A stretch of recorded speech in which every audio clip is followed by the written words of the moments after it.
சிவா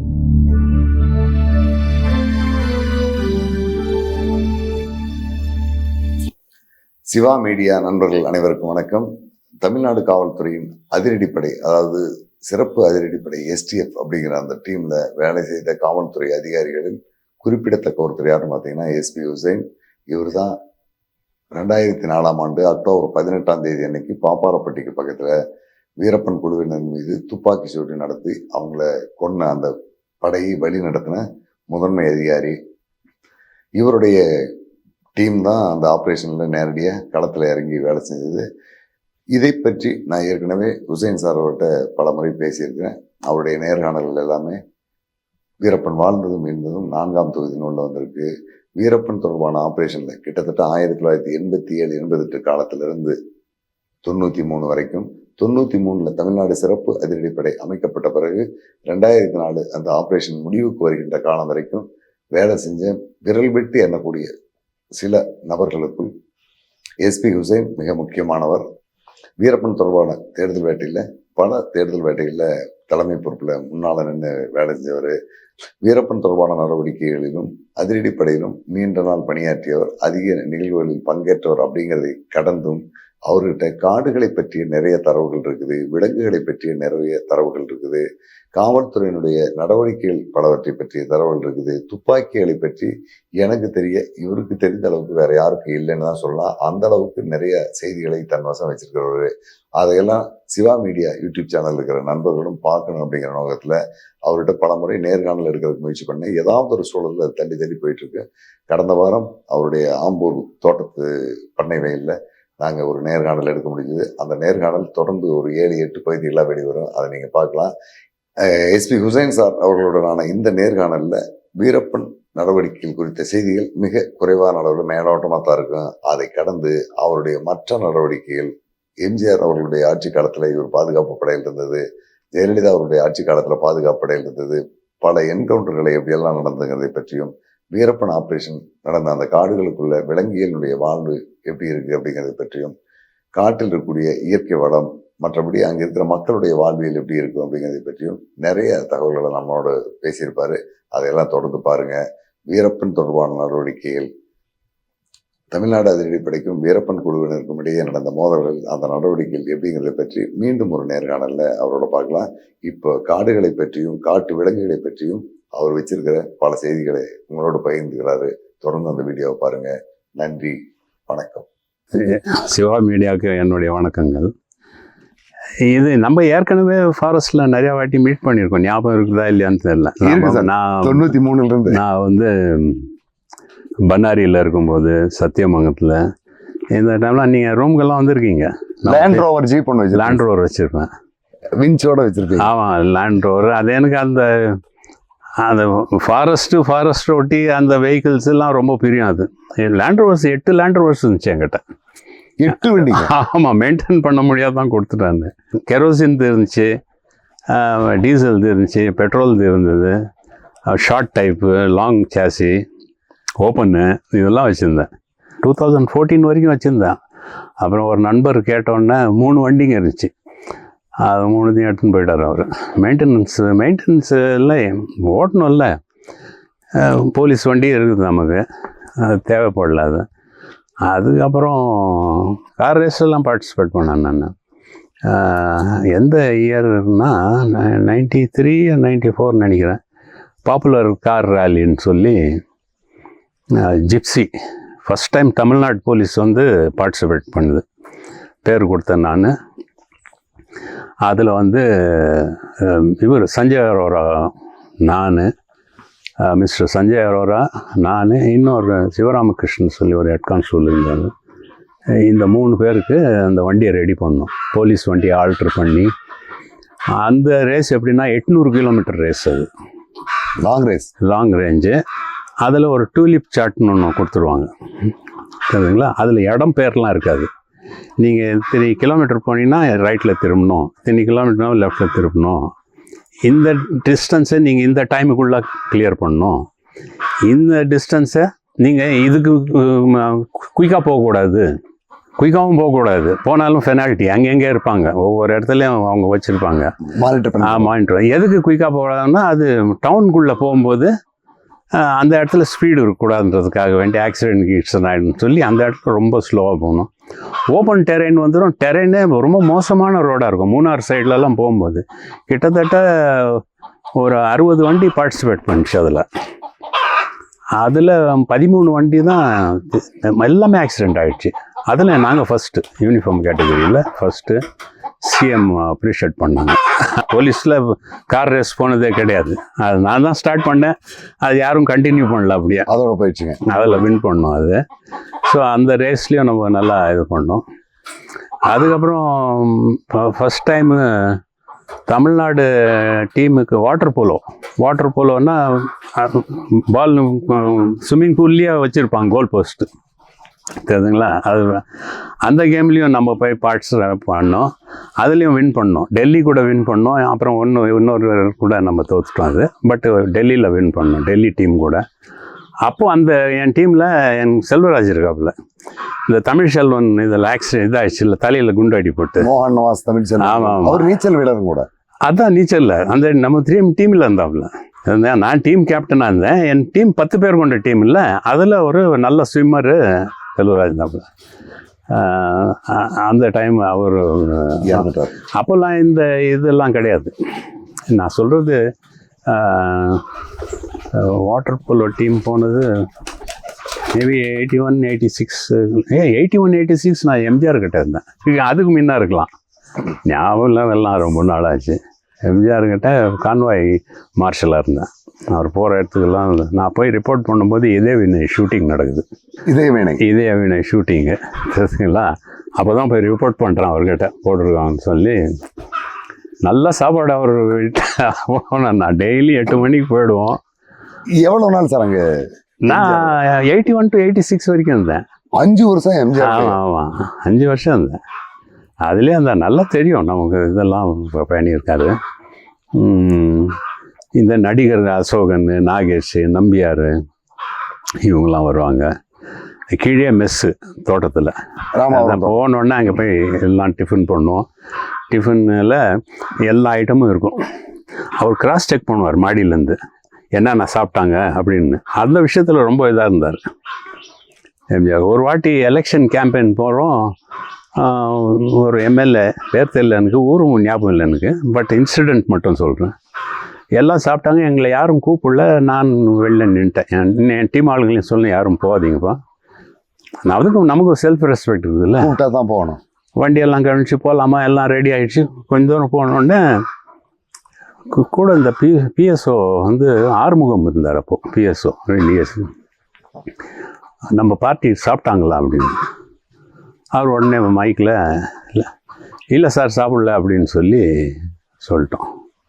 அப்படியே வண்டியை நிறுத்தி திரும்பிடுச்சு வண்டி, சரிங்களா? கான்வாய் திரும்பி பிடிச்சி ஏறுன்னு ஏறினார் அந்த எம்எல்ஏ.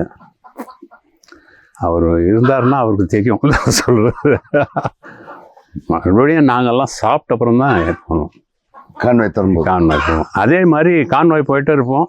யாராவது லேடி கிராஸ் பண்ணுறது என்னன்னா கான்வாயை நிறுத்திடணும். ஓ, அது உங்களுக்கான இன்ஸ்ட்ரக்ஷன்னு. நாங்கள் நிறுத்திடுவோம், அவங்க கிராஸ் பண்ண மாட்டாங்க. அவங்க பயத்தில் அவங்களும் நின்றுடுவாங்க. நாங்கள் போங்கன்னா நீங்கள் போங்கன்னுவாங்க. காமெடி தான் நடக்கும். அது மாதிரி அந்த பெண்களுக்கெல்லாம் நல்லா அது சாலை ஓரத்தில்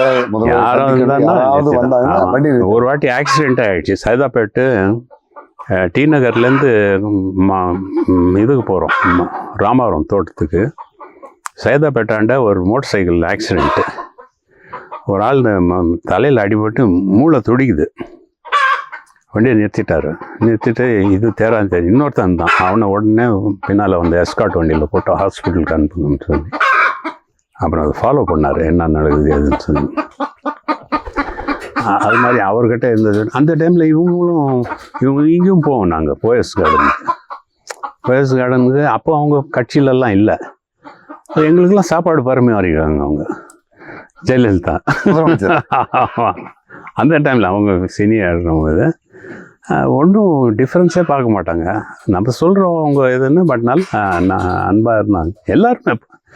அரசியல்வாதிங்க கூட பர்சனல் லைஃப்பில் பார்த்தீங்கன்னா ரொம்ப இதாக தான் இருப்பாங்க அவங்க. எனவே அது 81, 86 அதுக்கப்புறம் அவருக்கு கிட்னி ஃபெயிலியர் ஆச்சு. அந்த ப்ராப்ளம் புருக்லின் ஹாஸ்பிட்டலுக்கு போனாங்க. உடனே எனக்கு வந்து இங்கே சிட்டி போஸ்டிங்கில், அப்போது சிட்டியில் தான் இருந்தேன் நான். மிஸ்டர் தேவாரம் கமிஷனர் அப்போது. அந்த டைமில் எஸ்டிஎஃப் ஃபார்ம் பண்ணுறாரு, ஸ்பெஷல் டாஸ்க் ஃபோர்ஸ். அதுதான் ஃபஸ்ட்டு எஸ்டிஎஃப் ஃபார்ம் ஆகுது. அது வந்து டு நேப் எல்டிடி. அப்போல்லாம் வீரப்பந்துலாம் கிடையாது. எல்டிடிக்கு நாங்கள் ஒரு 4 பேர் இருந்தோம். நான், சுவாமிநாதன், மதுரைக்காரர் ஒருத்தர் இருந்தார், செந்தில்வேலு. அவங்களாம் ரொம்ப இப்போ நல்லா நடக்க முடியாத நிலையில் இருக்காங்க. ஒன்று மோகன் சிங் இன்ஸ்பெக்டரு. இதுதான் போவோம், ரைட் பண்ணுறது தெரியுதுங்களா. நிறையா பேர் நிறையா வெப்பன்ஸ் எல்லாம் சீஸ் பண்ணோம்.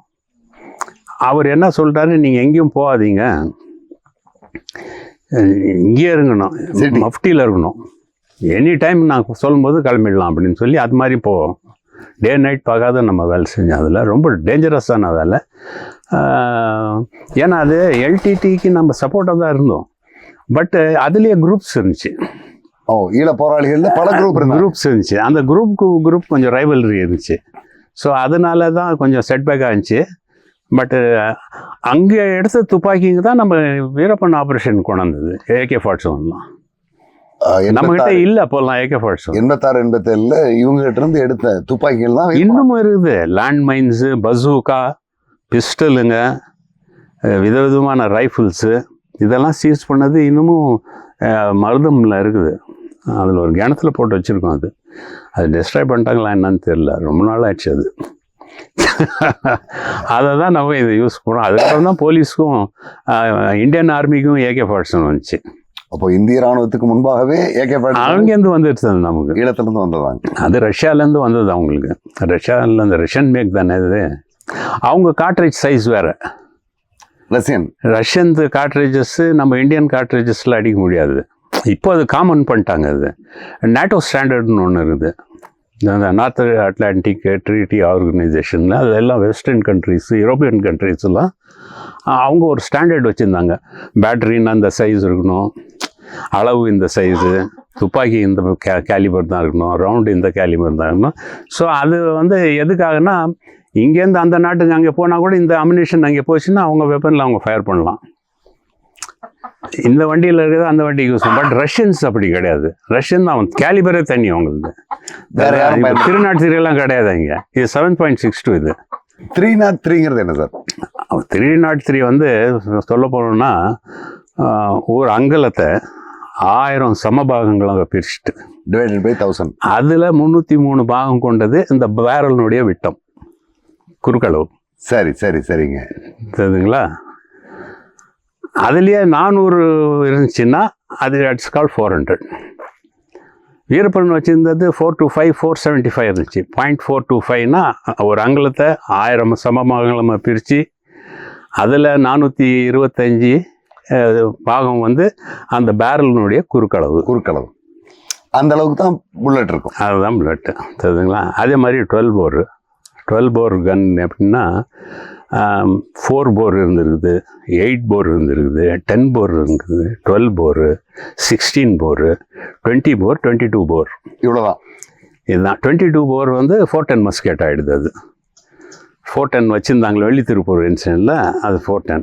ஆக்சுவலாக வீரப்பன் இந்த துப்பாக்கி யூஸ் பண்ணியிருக்கணும். 410 பெஸ்ட் வெப்பன் ஹியூமன் பாடிக்கு. அது ஹியூமனுக்காக டிசைன் பண்ணது. அது தெரியுதுங்களா? பால் மாதிரி இருக்கும், ஆனால் பால் இருக்காது, பட்டையாக இருக்கும், முன்னால் வந்து ரவுண்டாக இருக்கும். அது பின்பக்கம் பட்டை, முன்னால் ரவுண்டு இல்லை, 2 பக்கம் ஒரு கட்டில் மாதிரி இருக்கும் ஷேப். அது இந்தாண்ட ரவுண்டு, இந்தாண்ட ரவுண்டு, நடுவில் ஃப்ளாட்டாக இருக்கும். தட்ஸ் கால் பால். அதில் 3 விதமான அம்யூனிஷன் இருக்குது. பக்ஷாட் பண்ணுவாங்க, பிளாங்க்ன்னுவாங்க, பால்னுவாங்க. பக்ஷாட் ஆளை கொள்றதுக்கு பயன்படுத்துறது இல்லைங்க. பக்ஷாட்ன்றது சின்ன ரவைங்க. பக்ஷாட்ன்றது அது பக்ஷாட்டுன்னு ஏன் பேர் வந்துச்சுன்னா, பக்குன்றது ஆண் மிருகம், மேர் பக்குன்றது ஒரு மான் இருக்குது, இல்லை இது இருக்குது, இதெல்லாம் அது அங்கே அடிக்கிறதுக்காக வேண்டி அது பேர் அது மாதிரி பக்ஷாட்னு வச்சுருந்தாங்க. அதில் வந்து ரவைங்க இருக்கும். 410லேயே ஒரு 21 ரவை இருக்கும். அதில் மெழுகு சைஸில் இருக்கும் அந்த ரவைங்க. அது ரயாட் கண்ட்ரோலுக்கு யூஸ் பண்ணுவாங்க. ஆள் சாக மாட்டான், இன்ஜுரி ஆகும். அப்படி பால் யூஸ் பண்ணலாம். பால் யூஸ் பண்ணால் பால் வந்து வெலாசிட்டி கம்மி. அது 800 ஃபீட் பர் செகண்ட் தான் அது என்னுடைய இது. இப்போ ட்ராவலிங் இது கூட டன்னேஜ் கம்மி. திருநாட்டிலாம் 1.5 டன் வெயிட்டில் ட்ராவல் பண்ணும் 100 yards டிஸ்டன்ஸில். திருநாட்ரி ஆமாம், 1.5 ton weight. It travels 15 kilometres travel பண்ணும் அந்த புல்லட்டு. 15 கிலோமீட்டர். ஆமாம், அது போகும். அது போய் ட்ராப் ஆகிற வரைக்கும் போயிட்டே தான் இருக்கும். சரிங்களா? அப்புறம் தான் கிராஜுவலாக அப்படியே இறங்கும். அது ஒரு இன்சிடென்ட் நினச்சி சாண்டினெல்லா ரேஞ்சு ஊட்டியில் ஒரு ஆச்சு. ஸோ திருநாட்திரி வந்து அவ்வளோ பவர்ஃபுல்லு. திருநாட்திரி ரைஃபிளுக்கு வந்து 300 yards. 300 yardsனால் 900 அடி. கில்லிங் ரேஞ்ச் இன்னும் அதிகம். அதுக்கு நம்மளால் அவ்வளோதான் பார்க்க முடியும். 300 yardsல ஒரு மனுஷன் நின்று நம்ம எய்ம் பண்ணோன்னா ஒரு தீக்குச்சி மாதிரி தான் தெரியும் அவன்.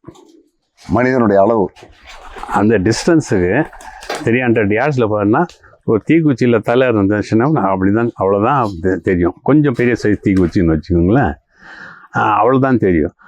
அதுக்கு மேலே போச்சுன்னா இங்கே உங்களுக்கு விசிபிள் அவுட். அவ்வளோதான் நம்ம பாருங்க. ஆனால் இது வந்து 1 கிலோமீட்டர் போகும் அக்யூரேட்டாக. 300 yardsன்றது 10ல் ஒரு பாகம் தான். அது மூலம் இன்னும் 9 மடங்கு நம்ம அதில் அடிக்கலாம். அதுக்கு நான் என்ன பண்ணேன், மிஸ்டர் விஜயகுமார் சார் சொல்லி, நம்ம ஃப்ரெண்டுங்கிட்ட சொல்லி, ஹபீப் முகமது இருந்தார், துபாயில் இருந்தார். அவர் ரொம்ப க்ளோஸ் ஃப்ரெண்டு.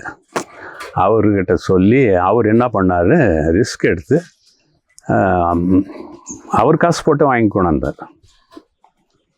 அதான் எனக்கு ரைஃபிள் ஸ்கோப்பும் கொண்டாந்து கொடுத்தாரு 303 ஃபிக்ஸ் பண்ணுறதுக்கு. அதுக்கப்புறம் நான் ஒரு பர்மிஷன் கேட்டேன் மிஸ்டர் விஜயகுமார் சார், இதை ஆல்டர் பண்ணலாம் அப்படின்னோடனே, நீங்கள் I leave it to you அப்படின்ட்டார். அது ஒரு என்கரேஜ்மெண்ட் நமக்கு. இல்லை சார், இது அஃபிஷியலாக பர்மிஷன் வாங்கிடலாம் நம்ம அப்படின்னு சொல்லி ப்ரப்போசல் கொண்டாங்கன்னாரு. மனு எழுதி கொடுத்து அதில் ரெக்கமெண்ட் எழுதி கவர்மெண்ட் எழுதி 2 daysல எனக்கு அப்ரூவல் ஜியோ வந்துடுச்சு, government order. I can do any thing with the rifles அப்படின்னு சொல்லி அதில் 6 ரைஃபிள்ஸ் செலக்ட் பண்ணி எல்லாத்துக்கும் அந்த கடைசி வரைக்கும் இருக்கும் பட்டு இதுதான், எல்லாத்தையும் ரிமூவ் பண்ணி சிங்கிள் பட் போட்டு ஃபோராம் தனியாக பண்ணி இதுக்கு மேலே மோல்டு வெல்டு பண்ணி அதில் ஸ்கோப் மாட்டி அதை 0 பண்ணோம். 0 பண்ணோன்னா அது ஒரு பெரிய டாஸ்க்கு. ஏன்னா பேரல் கீழே இருக்குது, நம்ம பார்க்குறது மேலேருந்து இதுதான். இதுக்கும் வேரியேஷன் இருக்குது. இதை வந்து அங்கே கொண்டாடணும், சென்டருக்கு பாயிண்ட்டு கொடுக்கணும். அது ஒரு இடத்துல இல்லாமல் ஒரு குறிப்பிட்ட தூரம் வரைக்கும் வரணும். ஆமாம், அது யார்ட்ஸ் வைக்குது. 100 yardsல வச்சுட்டு ஒரு ரவுண்ட் அடிக்கிறோம். ஒரு புல் ஒன்று மார்க் பண்ணிட்டு பெரிய பேப்பரில் டார்கெட் ஒன்று வச்சு 4x4 டார்கெட்டில் சென்டரில் மட்டும் 1 ரூபி காயின் அளவுக்கு ஒரு மார்க் பண்ணி இங்கேருந்து ஃபயர் பண்ணணும். இங்கேருந்து ஃபயர் பண்ணோன்னா கூட மனுஷன் மிஸ்டேக் பண்ணுறதுக்கு வாய்ப்பு இருக்குது. அதுக்காக இந்த கேமரா ஸ்டாண்ட் மாதிரி ஒன்று செஞ்சு அதில் ரைஃபிளை ஃபிக்ஸ் பண்ணி ட்ரைபேட் போட்டாச்சு. அதுதான் ரீகாயிலெலாம் ஆகாதபடி ஒன்று செஞ்சேன் நான். அந்த சத்தியமங்கலத்தில் நடக்குது இதெல்லாம். ட்ரைபேட் மாதிரி செஞ்சு சார்லஸ் இன்ஸ்பெக்டர் இருந்தார், எது சொன்னாலும் உடனே பண்ணி கொண்டாந்துருவார். இப்போ அவர் ACIS இருக்கார் சென்னையில். அவரும் ஒரு டீமு கொண்டாந்துட்டாங்க. இந்த ஸ்னைப்பர் ட்ரைனிங் கொடுக்குறேன் அப்போ தான் இவங்கள வச்சு.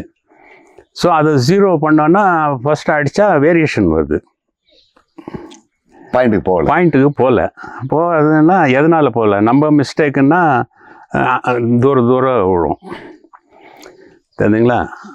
துப்பாக்கி அலைன்மெண்ட் மிஸ்டேக்னா 3 ரவுண்ட் அடிச்சோன்னா 3 இருக்கும், ஆனால் வேறு இடத்துல இருக்கும். ஸோ இங்கே புல் இருக்குதுன்னா இந்த இப்போ ஃபார் எக்ஸாம்பிள் நம்ம கடிகாரம் இதில் பேசுகிறது தான் லாங்குவேஜ். அதில் நான் வந்து 3 o'clockல எய்ம் பண்ணுறேன்னா 9 o'clockல அடிச்சுன்னு இருக்கும். 3 மணிக்கு எய்ம் பண்ணுறேன் நான், இது 9 மணியில் அடிக்குது, இல்லைன்னா 10 மணியில் அடிச்சுன்னு இருக்கும். அதாவது இது கொண்டாடணும், மறுபடியும் அட்ஜஸ்ட் பண்ணணும்.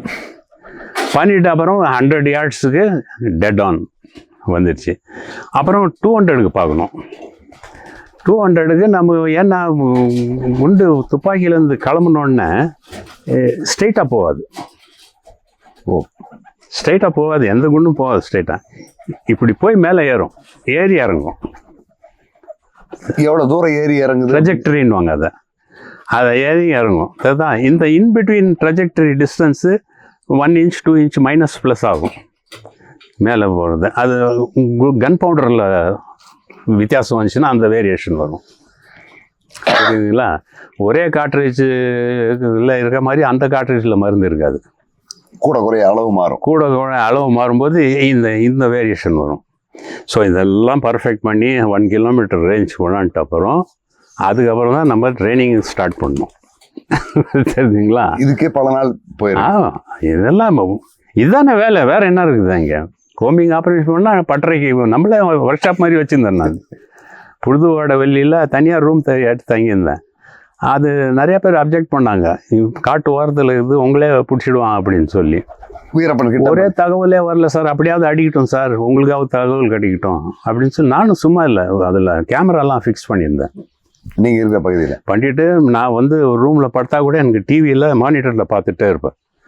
இதுதான் ஏதாவது ஆச்சுன்னா நம்ம உடனே நம்ம ரியாக்ட் பண்ணணும் அப்படின்னு சொல்லி. ஆனால் அவ்வளோ பெரிய ரிஸ்க் எடுத்தேன் நான். செங்கர் பிதாரியும் வந்தார், இல்லை நீங்கள் இதெல்லாம் அப்படி பண்ணாதீங்க அப்படின்னு.